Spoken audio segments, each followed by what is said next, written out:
Okay, tonight, we step into the shadowed silence of an abandoned church in Bristol, where history has left more than dust. Broken pews, fading echoes of prayers, and a chilling discovery make the world outside feel distant and cold. This is no ordinary tale.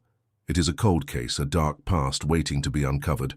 Welcome to Criminal Mindcast, the podcast that explores true crime through facts, silence, and the haunting weight of what was never said. Each episode traces shadows, whispers between actions, and hidden fractures of human nature often missed by ordinary eyes. Here, the story is not just what happened, but what lingers afterward. Tonight, we follow a young girl drawn to the forgotten and hidden, whose curiosity leads her to horrors buried in plain sight. In the ruins of the old Bristol church, she uncovers secrets that unravel psychological profiles, expose family mysteries, and reveal a small-town murder lying quietly beneath the surface. The girl at the heart of this story was defined by curiosity and careful observation. Growing up in Bristol, she often explored abandoned buildings, narrow alleys, and overlooked corners of her neighborhood. Her parents encouraged this inquisitiveness, viewing it as a form of creativity. Yet neighbors sometimes murmured about her fascination with decay, as if she were seeking secrets hidden in plain sight. Her intelligence and attentiveness set her apart. Friends described her as perceptive, noticing subtle changes in people or surroundings that others ignored. Her diaries revealed a methodical mind cataloging discrepancies and oddities she encountered daily. She gravitated toward forgotten spaces, driven by a combination of innocence and precise attention, a tendency that would inevitably guide her to the abandoned church, a place layered with history and unspoken stories. In contrast, the suspect lived on the edges of the community, a solitary figure who avoided extended social interaction. His life was marked by secrecy and isolation, shaped by generations of family secrets and reinforced patterns of withdrawal. Neighbors saw him as calm yet distant, his behaviors peculiar but not outwardly threatening. Beneath this ordinary facade, his private life revealed intense internal rehearsals of behavior, obsessive tendencies, and a worldview influenced by unresolved family trauma. Experts analyzing his history noted cycles of emotional neglect and suppressed conflict. His psychological profile suggested hypervigilance, social withdrawal, and a need for control. While he navigated public life without incident, his private behaviors were meticulously calculated, hidden beneath a veneer of normalcy. These traits, combined with years of isolation, created conditions for actions that remained unseen until the tragic events at the church. Bristol itself presented a calm, small-town appearance, with brick streets and tidy gardens masking underlying fractures. Abandoned structures, narrow passageways, and old churches held histories of neglect, spaces where ordinary life could collide with extraordinary circumstances. Among these, the derelict church stood out. Once a vibrant community hub, its closure left it silent, shadowed, and charged with residual memory. Broken windows and peeling paint lent it a solemn, unsettling aura. For the girl, it was a site of exploration and discovery. For the suspect, it became a controlled environment, a place for observation and careful calculation without interruption. Psychologists later emphasized that both the girl and the suspect were products of their environments. Her upbringing encouraged curiosity and resilience, equipping her with the skills to notice anomalies and patterns. His life was shaped by isolation, family dysfunction, and obsessive routines, creating a mind attuned to secrecy, control, and private calculations. Their eventual encounter at the church, while unforeseen by either, represented the convergence of two psychological trajectories shaped by nature, nurture, and circumstance. The girl's social life was stable but private. She maintained friendships, but often retreated into her own world, where observation and reflection dominated. She noticed when adults avoided certain topics, when neighbors' expressions hinted at unspoken thoughts, and when buildings themselves seemed to retain echoes of past events. These observations, combined with her physical exploration of abandoned spaces, made her uniquely capable of uncovering what most would overlook.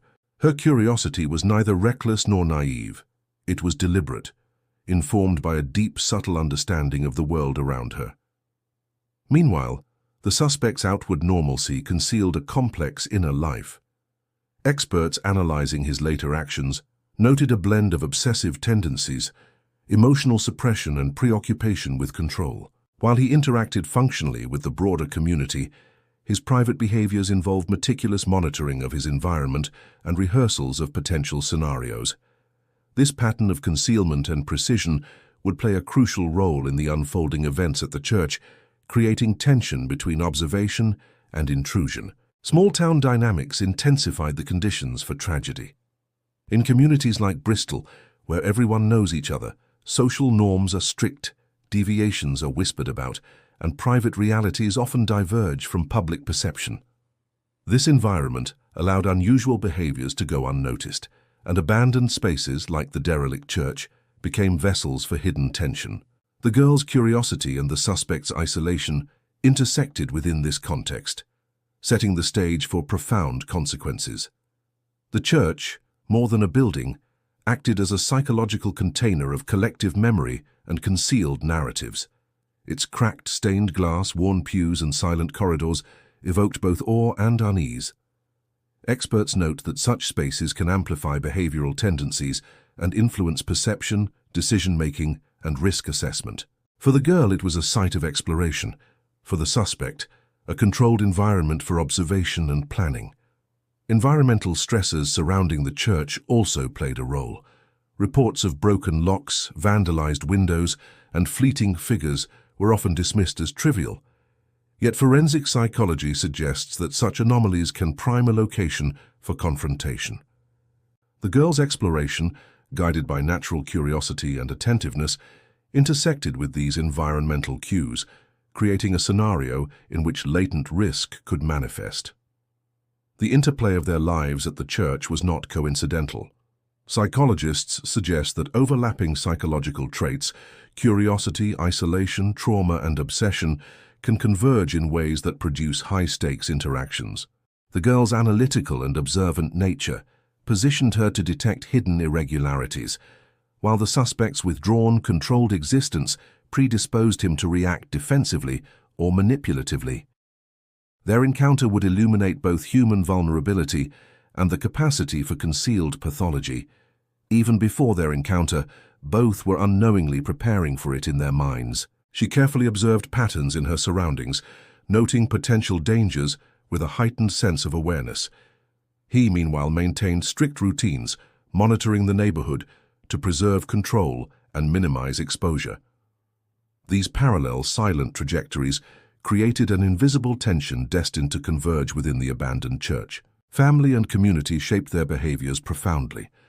The girl's household nurtured curiosity, resilience, and analytical thinking, encouraging her to notice details others overlooked. The suspect's upbringing emphasized secrecy, emotional restraint, and internalized control, fostering isolation and careful observation. This convergence of distinct psychological and social influences set the stage for tragedy. Curiosity met secrecy, resilience confronted isolation, and latent tensions surfaced in a space charged with history. Their story reveals how ordinary lives can mask hidden darkness, waiting for the right conditions to emerge. The day she disappeared began with an ordinary rhythm, yet subtle deviations hinted at an unfolding disruption. She left school in the early afternoon, her backpack slung casually over one shoulder, her movements measured yet light. Every step seemed deliberate, guided by curiosity rather than recklessness. Her plan was not impulsive. It was an exercise in observation, a conscious desire to explore yet another abandoned space, to see what others overlooked, to understand what the world might quietly conceal.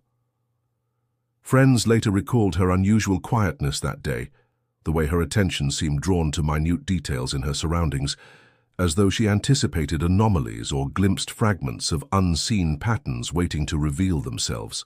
Her approach to the derelict church reflected this careful awareness. She noted each crack in the pavement, the faint impressions of footprints in dust, the way shadows extended along brick walls in the shifting afternoon light. Her curiosity was measured, a combination of fascination and caution. Each movement carried awareness, a mental cataloging of the environment in real time, as though she were simultaneously participant and observer. Even brief moments of hesitation were deliberate pauses, balancing the instinctive drive to explore against an intuitive sense of risk. Inside the church, time seemed to slow under the weight of decay. Light filtered through broken windows, casting fractured patterns across pews long abandoned. Peeling paint revealed layers of history, each flake a silent testimony to years of neglect. She moved quietly, attuned to the subtle sounds of the space, echoes that hinted at movement elsewhere, objects that had shifted, traces of human presence not her own. She noticed the displaced items and subtle irregularities, her reaction composed yet alert, a reflection of a mind trained to recognize incongruities even in the most familiar or alien spaces, poised to interpret every detail with precision and care. Meanwhile, the suspect observed from a distance, his attention focused on the patterns of the neighborhood and the behaviors of those who entered the church. Years of isolation and careful observation had honed his ability to anticipate movements, to predict potential interruptions. He remained invisible yet aware, a constant presence in the periphery, monitoring entrances, exits, and environmental cues. His behaviors suggested a meticulous planning process, internal rehearsal of scenarios, and readiness to assert control if necessary. Evidence later suggested that interactions between the two occurred over a brief, concentrated period. Footsteps, faint whispers, and minor displacements of objects indicated tension and engagement. The timeline, reconstructed from witness statements and forensic analysis, shows she was last seen alive inside the church during the late afternoon. Strange noises reported by passers-by and unusual activity noted by neighbors hint at a series of events that escalated quickly, yet remained hidden until authorities arrived. By the time police were notified, key evidence had been removed or disturbed. Footprints had been partially erased, and objects were repositioned. The gaps in the timeline left investigators with fragmented clues, making reconstruction challenging. Witness accounts conflicted regarding the sequence of sounds and sightings, illustrating how perception and memory can distort even simple events. The resulting picture was one of a murder timeline punctuated by absences, moments that would never be fully explained. Subtle behavioral cues observed after the incident suggest psychological undercurrents. The girl's methodical attention to detail indicates she may have sensed danger before fully recognizing it.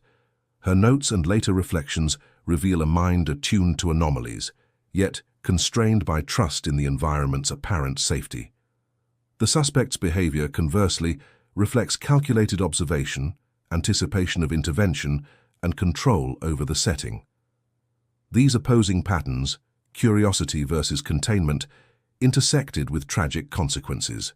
Neighbors reported seeing him leave the vicinity quietly, blending into the background, maintaining a facade of normality. The absence of immediate confrontation suggests a premeditated approach rather than impulsive action.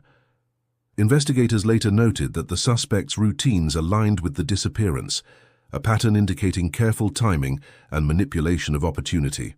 The convergence of environment, timing, and psychology created conditions in which a single encounter could escalate without witnesses, leaving the incident concealed within ordinary spaces. The church itself played a critical role in shaping the events. Its architecture facilitated movement and concealment, while its history and abandonment offered psychological cover. Shadows, narrow passages, and echoing spaces amplified tension and disorientation. To the girl, the environment invited exploration. To the suspect, it provided a controlled setting for observation and action. The interplay of these spatial dynamics underscores how physical spaces can influence behavior, perception, and risk, creating conditions that may magnify latent intentions. As the day progressed, external factors complicated reconstruction. Weather, ambient noise, and the presence of other occasional visitors introduced variables that the participants unconsciously accounted for. She adapted to changing light and sound, while he adjusted his movements to maintain invisibility. The timeline, though partially reconstructed, reflects this dynamic interaction of environment, cognition, and circumstance, a silent choreography shaped by awareness, anticipation, and subtle manipulation. The unresolved element of the case centers on what transpired during the critical window inside the church. Although some physical evidence was recovered, forensic analysis could not fully reconstruct the sequence of actions. Witness accounts offered fragmented glimpses, unexplained movements, fleeting shadows, and unusual sounds, but no coherent narrative emerged. The partially reconstructed timeline contains gaps that can only be inferred through speculation, patterns of behavior, and contextual reasoning rather than objective certainty. This ambiguity underscores the limits of human observation and memory, revealing how perception and reality intertwine in high-stakes moments. The events inside the abandoned church represent a collision of psychological trajectories. Her curiosity, analytical attention, and situational awareness intersected with his secrecy, control, and deliberate observation. Each was shaped by personal history, familial dynamics, and social environment, factors that guided decisions and responses in subtle but profound ways. The resulting timeline is more than a record of movement. It is a map of cognition and emotion, a reflection of tension, anticipation, and risk. Within this confined, charged space, the interplay of human behavior and hidden intent becomes visible in fleeting patterns, suggesting motives and mechanisms that remain otherwise obscured. The investigation into the Bristol church case began under intense scrutiny, yet from the outset, missteps and overlooked evidence shaped public perception. Police officers initially followed familiar protocols, prioritizing conventional procedures over subtler, more nuanced clues. Minor disturbances, irregular footprints, and unusual markings on the church interior, potentially significant, were dismissed. Critics argued that these omissions reflected procedural rigidity or oversight, emphasizing how traditional investigative frameworks can fail to capture complex dynamics beyond the expected narrative. As news of the girl's disappearance spread, local media amplified the story, often prioritizing sensationalism over measured reporting. Headlines emphasized drama and conjecture, while social media allowed rumors to proliferate unchecked. Community members shared partial sightings and anecdotal observations, blending anxiety with fascination. Ordinary details became imbued with meaning, transforming familiar spaces and events into potential sources of danger. In this climate, perception frequently overshadowed reality. Community responses were multifaceted. Many residents expressed genuine concern, organizing searches and assisting authorities, while others responded with suspicion, noting eccentric behaviors among neighbors. The church itself became a focal point of unease, a symbol of vulnerability, mystery, and latent danger. Parents warned children to avoid abandoned buildings, while adolescents speculated about the case online. Collective anxiety intensified, with communal imagination filling in the gaps left by limited information. Investigators faced pressure from multiple directions. Police leadership had to balance media attention, public concern, and resource limitations. Forensic teams confronted challenges posed by unstable floors, poor lighting, and decaying evidence. Despite these obstacles, they documented impressions, preserved traces of activity, and attempted to reconstruct movements within the church. Analysts identified patterns of disturbance inconsistent with normal behavior, suggesting deliberate manipulation of the environment, yet translating these observations into actionable conclusions remained difficult. Public speculation frequently outpaced investigative progress. Amateur theorists created complex narratives, connecting perceived inconsistencies in witness accounts and timelines. Though often sensational, these interpretations reflected a broader societal need to impose understanding on ambiguity. The absence of closure allowed anxiety and imagination to fill voids, demonstrating the psychological process of projecting meaning onto uncertainty. Media coverage shaped perceptions of the individuals involved. Profiles of the girl emphasized curiosity, intelligence, and independence, framing her exploration of abandoned spaces as daring or risky. Descriptions of the suspect emphasized isolation and secrecy, intensifying suspicion without definitive evidence. These portrayals reinforced binary narratives, innocence versus deviance, visibility versus concealment, highlighting a community's tendency toward dichotomous thinking under stress. Procedurally, investigators followed standard protocols, canvassing witnesses, collecting evidence, and interviewing those connected to the church or neighborhood. Yet contextual cues that might have clarified timelines or motives were often deprioritized. Experts later noted that reliance on measurable, tangible evidence sometimes obscured critical psychological, relational, and environmental factors. Consequently, the investigation focused heavily on artifacts and testimony, while the cognitive and emotional landscape of those involved remained largely unexplored. Community engagement continued alongside the official investigation. Vigils, candlelight gatherings, and online forums offered spaces to share memory, concern, and analysis. These acts demonstrated collective attempts to make sense of the unknown and assert control in the face of uncertainty. At the same time, scrutiny generated anxiety for those implicated by rumor or proximity, creating social tension.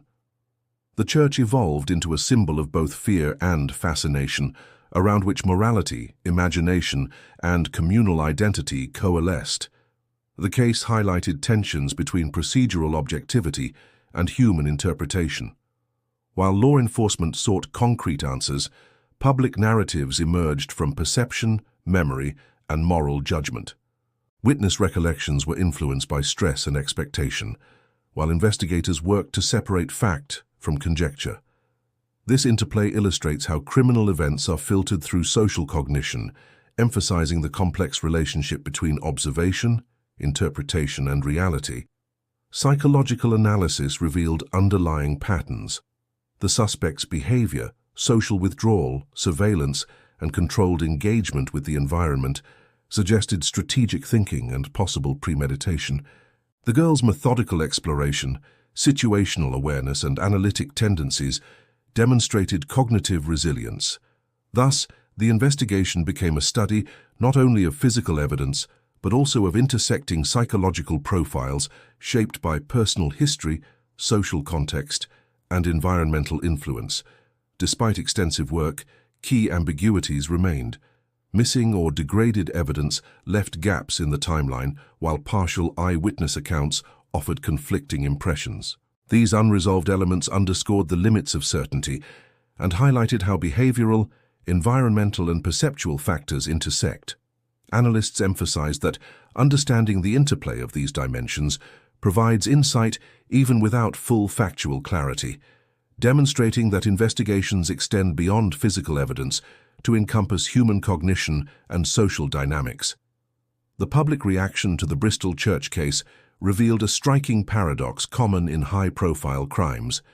Fascination and fear existed side by side. Curiosity mingled with anxiety, and empathy competed with suspicion. While investigators worked meticulously to document evidence, reconstruct timelines, and analyze forensic material, the community engaged in its own interpretive process, generating stories, theories, and conjectures that filled the gaps left by official inquiry. These parallel activities, formal investigation and collective narrative-making, interacted continuously, producing a multi-layered understanding of the events that extended beyond physical facts. The case cannot be fully comprehended through police reports, forensic evidence, or media coverage alone. Social perception, collective memory, and psychological interpretation shaped how events were understood and retold. The absence of definitive resolution intensified these dynamics, leaving residents suspended between partial knowledge and uncertainty, between observation and imagination. Every rumor, every interpretation, and every personal account contributed to a complex, evolving narrative, illustrating how communities process trauma and uncertainty. In this way, the Bristol church case demonstrates not only the challenges of criminal investigation, but also the intricate ways in which society constructs meaning in the face of ambiguous and unsettling events. The investigation and public response demonstrate the entanglement of procedural rigor, cognitive bias, social expectation, and collective storytelling. These forces shaped the inquiry, influenced the interpretation of behavior, and framed evidence within socially constructed narratives. The case exemplifies how human communities navigate uncertainty and how investigations, while fact-driven, are inevitably filtered through perception, culture, and psychology. The Bristol church case thus remains a vivid example of how crime, social cognition, and collective memory converge to create enduring complexity in public understanding. Understanding the psychological dimensions of the Bristol church case requires moving beyond the superficial details of crime and evidence into the deeper mechanics of human thought, emotion, and morality. The suspect's behaviors, both preceding and during the incident, reveal patterns that align with psychological constructs frequently observed in cases of premeditated violence. Social withdrawal, meticulous control over routines, and obsessive attention to environment all suggest an individual operating under hypervigilance and internalized stressors, traits often rooted in unresolved childhood trauma. Experts in trauma psychology note that these traits are rarely isolated. They intersect with familial and social histories, forming cognitive frameworks in which fear, suspicion, and compulsion coexist. In this case, the suspect's family history included cycles of emotional neglect, secrecy, and conflict suppression, factors that likely shaped both cognitive rigidity and a distorted moral compass. The girl's psychological profile provides a crucial perspective on the events. Her curiosity, analytical mindset, and acute situational awareness highlight resilience and adaptability, traits that often served her well. Yet these same qualities heightened vulnerability when facing someone whose behavior was secretive, calculated, and potentially dangerous. Her familiarity with abandoned spaces reflected exploration and learning, a deliberate engagement with uncertainty. In this case, however, it placed her directly within the path of an individual who maintained strict control and hidden intentions. The convergence of these contrasting psychological profiles, her outward attentiveness and his inward manipulation, created a tense and fragile dynamic.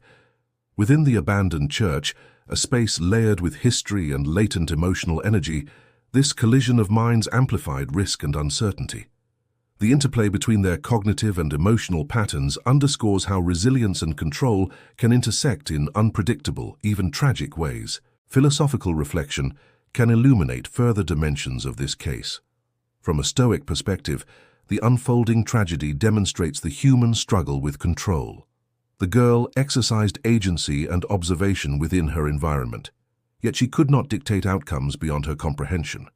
The suspect, conversely, sought to exert ultimate control, shaping actions and spaces according to internal imperatives.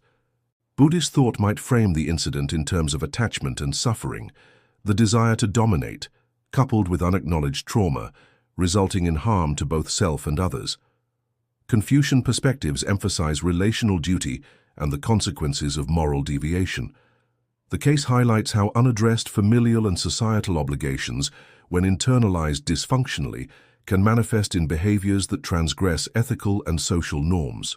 These frameworks do not excuse actions, but provide a structured lens through which to interpret behavior beyond the simplistic binaries of good and evil. The investigation and subsequent psychological analysis also reveal the challenges inherent in interpreting incomplete data. Many aspects of the suspect's mindset remain speculative, as direct communication and confessions are absent. Yet behavioral forensics, cognitive reconstruction, and environmental assessment allow experts to identify probable cognitive and emotional patterns. The suspect exhibited what some trauma psychologists describe as compartmentalization, isolating emotions, experiences, and moral considerations into discrete, controllable segments. Such mechanisms can enable the enactment of harmful behavior while maintaining outward normalcy, a phenomenon often observed in cases involving premeditated but socially concealed acts of violence. For the broader community, the aftermath of the case extended beyond immediate fear or shock. The ambiguity of resolution, combined with media sensationalism and the layering of rumor, fostered a lingering psychological environment of uncertainty and hyper-awareness. Residents reported subtle behavioral changes, heightened vigilance, avoidance of abandoned or isolated locations, and an increased attentiveness to interpersonal cues. Collective trauma emerged not from a single witnessed event, but from the enduring presence of unanswered questions and the invisible mechanisms of harm. Psychologists note that unresolved cases of this nature generate a unique form of communal anxiety, where imagination, speculation, and latent fear intermingle, producing long-term shifts in perception and behavior. Despite the absence of final resolution, the case offers valuable avenues for further inquiry. Psychological profiling, environmental reconstruction, and longitudinal analysis of social and familial influences could yield new insights. Modern techniques in forensic psychology, including behavioral pattern recognition and predictive modeling, may help anticipate previously unrecognized risk factors. Additionally, revisiting witness statements, inconsistencies, and gaps in prior investigations through a lens of psychological understanding could suggest alternative lines of inquiry. Such approaches do not guarantee resolution, but expand the framework for understanding how individual psychology interacts with social and environmental variables to produce tragic outcomes. The unresolved nature of the Bristol church case also raises ethical considerations for both forensic professionals and society at large. Balancing the demand for public transparency with the need to protect investigative integrity requires careful judgment. Similarly, engaging with the psychological complexities of suspects and victims without sensationalizing trauma demands nuanced communication. By considering the human cognitive and emotional architecture underlying behavior, investigators, psychologists, and the public can move toward comprehension that respects the subtlety of both harm and resilience. The psychological aftermath of the Bristol church case affected more than just the primary individuals. Family, friends, and local residents experienced secondary trauma, feeling emotional and cognitive ripples from the unresolved violence. Responses varied widely. Some adopted adaptive coping strategies like reflection, open discussion, and mindfulness, while others fell into maladaptive patterns such as avoidance, heightened suspicion, or intrusive rumination. These reactions underscore the complex, multi-layered nature of trauma, showing that its impact extends through social networks and communities. The case highlights the critical need for community-focused support and interventions to help mitigate prolonged psychological distress and restore a sense of safety and stability. Finally, the Bristol church case underscores the delicate interface between human curiosity and hidden danger. The girl's investigative drive and situational awareness exemplify human inquisitiveness and analytical skill. The suspect's secretive and controlling tendencies reveal how unaddressed trauma and psychological rigidity can manifest destructively. Their convergence serves as a somber reminder of the latent vulnerabilities in human environments and relationships. As long as questions remain unanswered, the psychological tension persists, an echo of what was unseen, unspoken, and unresolved. The case, therefore, remains not only a study of criminal behavior, but also a meditation on the fragility of perception, the consequences of isolation, and the enduring complexity of human psychology. Perhaps our deepest unease arises not from the act itself, but from the reflection of hidden darkness within ourselves. The Bristol church case reminds us that familiar spaces may conceal layers of unresolved tension, and that curiosity, while a source of growth, can sometimes expose truths too chilling to confront. The story lingers in silence, unresolved, leaving questions about human behavior, morality, and the fragility of perceived safety. It highlights the intersection of personal, history, social environment, and psychological forces in shaping events that escape easy explanation. As we reflect on this tragedy, we are invited to consider the subtle ways trauma, secrecy, and human complexity manifest in everyday life, often unnoticed until the consequences appear. If you found this exploration compelling, remember to like, share the video, and subscribe for more in-depth true crime analyses. Some crimes leave no screams, only questions, and some silences echo louder than any confession. Thank you for listening to Criminal Mindcast.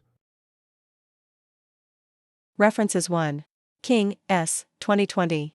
True Crime Storytelling, Dark Real-Life Cases and Suspenseful Narratives. London, Raven Press. 2. Smith, J. 2018. Psychology of Trauma, Understanding Human Behavior After Shocking Events. New York, Academic Press. 3.